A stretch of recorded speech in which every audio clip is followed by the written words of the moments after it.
आज मी पाहिलेला सगळ्यात सुंदर व्हिडिओ होता। काय झालं की असंच व्हिडिओ बघता बघता माझ्या समोर एक व्हिडिओ आला आणि त्या व्हिडिओमध्ये भाऊजाई आणि नंदेचं नातं दाखवलेलं होतं। शक्यतो भाऊजाई ही थोडी आजकालच्या भाऊजा जशा आहेत ना, म्हणजे समजून न घेणारी, ननंद आली की रागराग करणारी अशीच दाखवली जाते आणि आहे सुद्धा परिस्थिती तशीच। पण एखादी भाऊजाई खूप चांगली असते बरं का। आजची मी जी कहाणी बघितली ती अशीच भाऊजाई होती की जिनं आपल्या नंदेसाठी काय केलं हे कहाणीमध्ये बघा। तर ननंद येणार असते राखी बांधायला भावाला। मग येते घरी आल्यानंतर, राखी बांधायला आल्यानंतर भाऊजाई थोडी पहिल्यांदा रागातच असते। मग भाऊ म्हणतो, आज माझ्या बायकोला काय झालं काय माहिती, ही अशी कधीच नव्हती वागत। तिला विचारतो सुद्धा, काय ग सुधा आज येणार आहे, सुधा म्हणजे त्याची बहीण, आज येणार आहे आणि तू तिच्यावरती चिडलेस का, नाराज आहेस का, तिने काय तुला बोलली का? मग ही म्हणते, ती कशाला काय बोलेल, नाही मला काय बोललं नाही कोण। मग नवरा विचारतो, आज तू तुझी एफडी तोडलीस? हो मला पाहिजे होती म्हणून तोडली, का मी तोडायची नाही का? तर नवरा म्हणतो, अगं तसं नाही, ते पैसे आपण फ्युचरसाठी ठेवलेले होते, मग त्याची मला आता गरज होती, मी तोडली।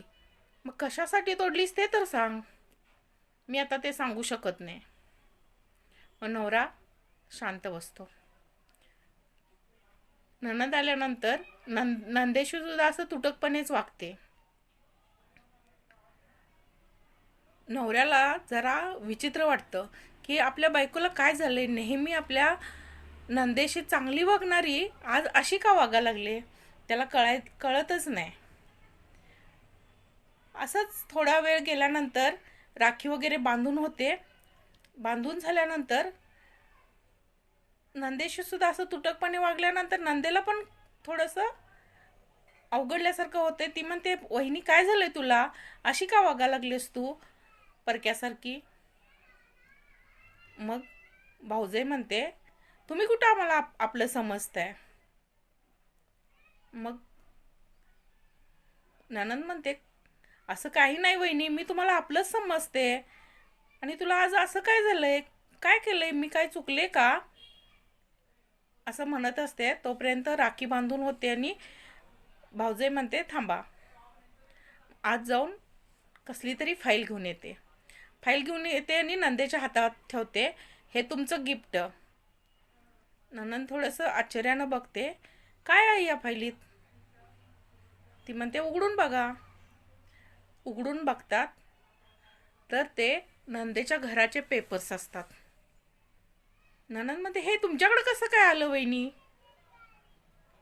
मग भाऊजाई म्हणते, तुम्हाला काय वाटलं, तुम्ही नाही सांगितलं तर आम्हाला माहीत होणार नाही का?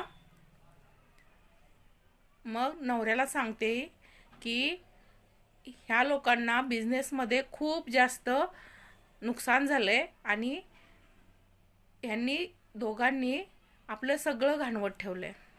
इतकंच काय तर गाडी सुद्धा विकले आणि ह्या लोकांनी आपल्याला सांगितलं नाही, इतकं आपल्याला त्यांनी परक केलंय। त्यामुळं मी तिच्याशी असं वागत होते। मग नवऱ्याला कळतं की आपली बहीण आपल्यापासून इतकं काही लपवली, आपल्याला माहीत होऊ दिलं नाही। तर त्या नंदेच्या डोळ्यात पाणी येतं भाऊजाईनं घराचे पेपर्स हातात दिल्यानंतर। तर ननंद भाऊजाचं जे नातं आहे ते असंच असायला हवं। तुमचं पण नातं असंच आहे का? कमेंटमध्ये नक्की सांगा।